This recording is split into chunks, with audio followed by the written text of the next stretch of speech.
we've talked about is almost entirely positive. Almost like, I mean, really, like, sure, a little nitpick here. You don't like the platforming overall, maybe, but you've and the combat. There's even, too much of it. Yeah, there's too much combat. But you've expressed even that the platforming may just be a you thing. Like, there are many people who laud incredible praise on this game. And yet it is rarely talked about. It is not mentioned in people's favorite platforming games. It is always overshadowed by 2. But for most people, even those who prefer 1... typically the conversation is overshadowed by 2. Mm-hmm. It's very odd. So this game comes out of obviously the Sony platforming mascot, a kind of who's going to be the Sony mascot, and now of course Sony just has 5 because a lot of them are so good. But, Sly came out of this. Crash was the earliest, and after Crash, people were like, oh, let's get on this. This is a huge thing. No, Nintendo, nobody's going to try to unseat the king, right? But Sony's, there's this huge space for platformers right now. So you got Naughty Dog comes out with Jak and Daxter. You got Sucker Punch coming out with Sly, right? You have Spyro, Insomniac, right? Doing Spyro. And then you have, why am I blanking? The other big one. Ratchet and Clank, right? Which is just craziness.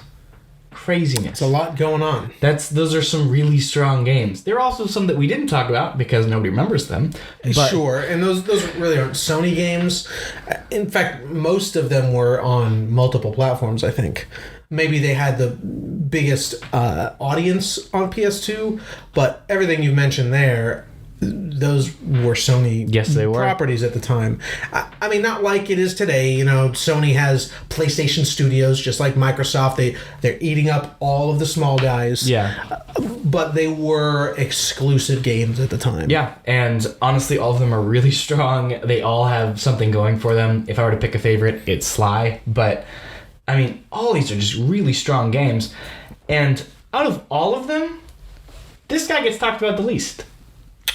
Yeah, Spyro gets his remaster. Crash gets his remaster. Ratchet and Clank gets a new game. Often enough. Yeah. It hasn't even been that long since the last one. I'd say Sly might be, Sly's getting less attention than all the others, but even Sly had a movie pitched a while ago that got a lot of progress made on it, and, he gets more discussion than this guy, unless you're talking about... this guy? Yeah. Then unless you're talking about Jak 2, usually, which, when people are talking about Jak 2, they're usually not entertaining the Sony platform mascot idea. And even then, they're not talking about Jak 2 very often. Yeah. And so this game, Jak 1, is what Naughty Dog brought to the table after Crash as the platforming mascot for them. And it is, in my opinion, based on what I can see from its impact and the way that the other games are treated, the other series, it lost. Yeah. You would argue that it's a better game than Crash. I'm sure I could find people who would say it's better than Spyro or Sly, or I'm sure I could find this game's fans. I'm sure there are a lot of them. Here's what I believe the issue is, and this is not original to me at all. I'm gonna say that up front. A lot of other people have this idea, but it's an identity problem. It's an identity problem with this game. We've talked so much about, they were exploring these ideas, they were trying these things out. And it feels like a lot of that is what they were doing. This has this kind of bright, fun atmosphere, some characters, I guess you would call them that, if you really wanted to. And I just don't think it had a core draw. Like, Crash has that energy. Spyro has that, levity and charm, right? And the characters of Spyro are way more memorable than these characters. And they say an equal amount of lines. But the way Hunter holds himself in Spyro, that's the cat, the cheetah, yeah. Just the way he moves is so arrogant. I like him a lot. Immediately remember him, playing as the other characters in Spyro 3. Sergeant Bird, just great characters. They're super memorable.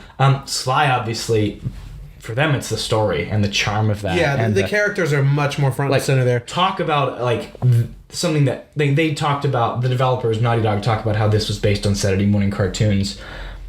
Sly, I would argue, does that 10 times better. Sly, the whole pitch is a interesting, kind of a little bit meaningful even Saturday morning cartoon, especially when you hit 3. I think of all of them, Sly has that presence the best. So it's just interesting to me because not one particular thing outside of the open level design sticks out, which is more emblematic, as we've already discussed, of where they were going. Right? What Jak 2 would become, what Uncharted would become, right? An action adventure, right? That's what I think they would come from. And so you have this identity crisis until Jak 2. When I say Jak 2, like something sits, like it has this personality, this like catalog in our brains, especially as us growing up with it, as Jak 2 has a feeling. I remember seeing someone play that for the first time, and I'm like, I don't know what this game is, but I want to play it. Like this is, it just has the city, that kind of dingy. And one of my favorite things in that game is stealing cars. Oh, the way you well, first of all, they're hover cars, so you've got the like weight and physics of them floating around, but also just the weird like rubber band physics of Jak's body. If you pause it, I'm sure he'd be like stretched out like a if you pause it when you're doing a spin attack, there's a few ways that Daxter gets back onto your shoulder, and it'll randomize whichever one it picks. One of them is he pulls on your hair, but he is like stretched way out, and your hair is like, oh my god. It's really silly. Honestly, Daxter being integrated into the main character model of Jak is another really good thing about this game. That's a good choice. Yeah, it's really good. But yeah, all that to say, this game doesn't have the same identity that those games have. There's not that slice that you can picture in your mind. I have a feeling of that game. Like when I think of this game, I think, oh, that's a fun game that I enjoyed. You know? Agreed. Yeah. Like even a game you don't like, Crash. Like you feel Crash when I say the word Crash. Like you know, like the overall feel. Well, there's not even a good word for it, but that overall energy. You can describe it as like when your eye sockets hurt because you roll them back too far. That's what I feel when I hear Crash. Sure, but even you recognize that that energy to it, and that when people talk about it, it's that cultural kind of unspoken feel to something like that. Feel. I wish I had a better word for it. I know there is one. It's the game feel, man. Stop talking to me. No, but yeah, I'm sure there's a word for it. All that to say, I wrote here the elephant in the room is Jak 2. Because Jak 2 went so far off from what this game is.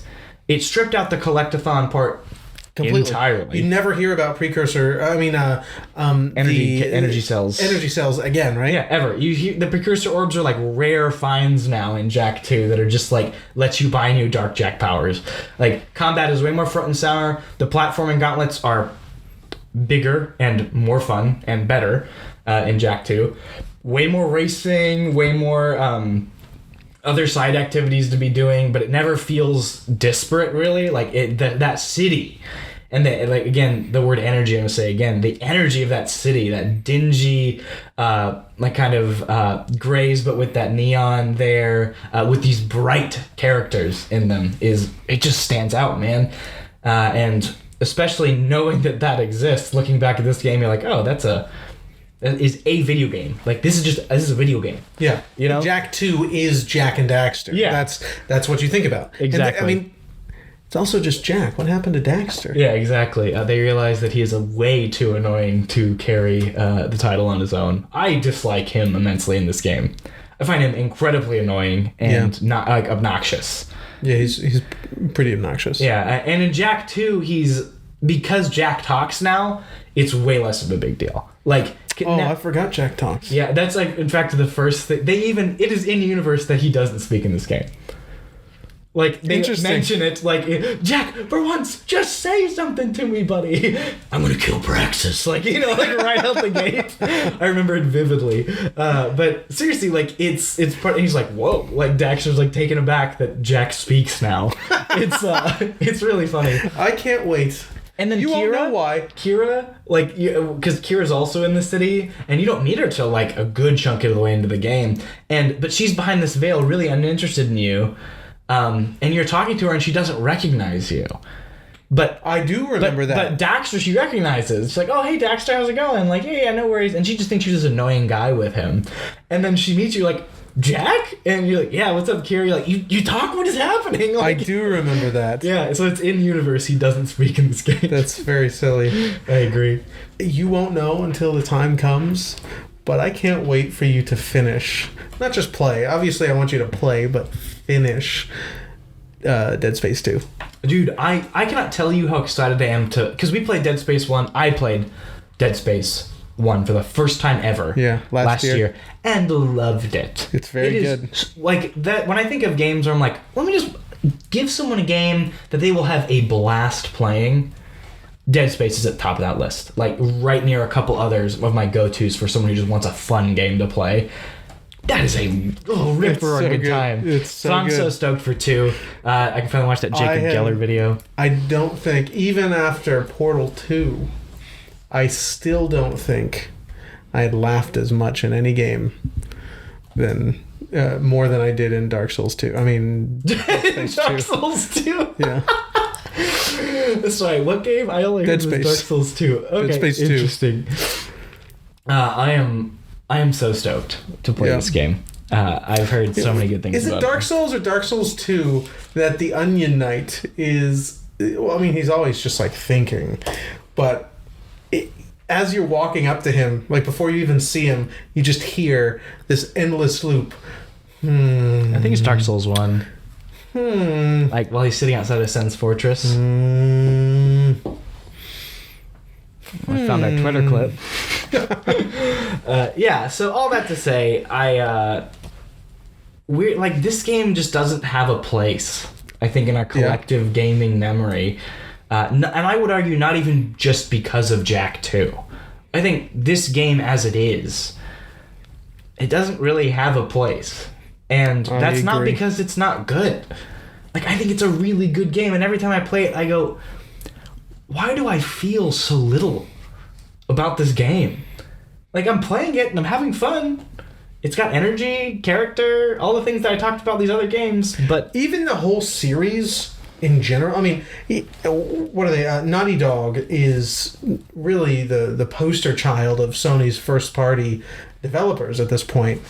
Even in their entire catalog, the Jak series Crash is the least of them. Yeah, Crash, Uncharted, Last of Us. Yeah.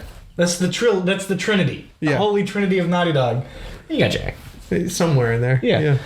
It's it's interesting. And then within that, I guess there are 4 or 5 games, but even within that, the first one is the least of them. Yeah, agreed. Well,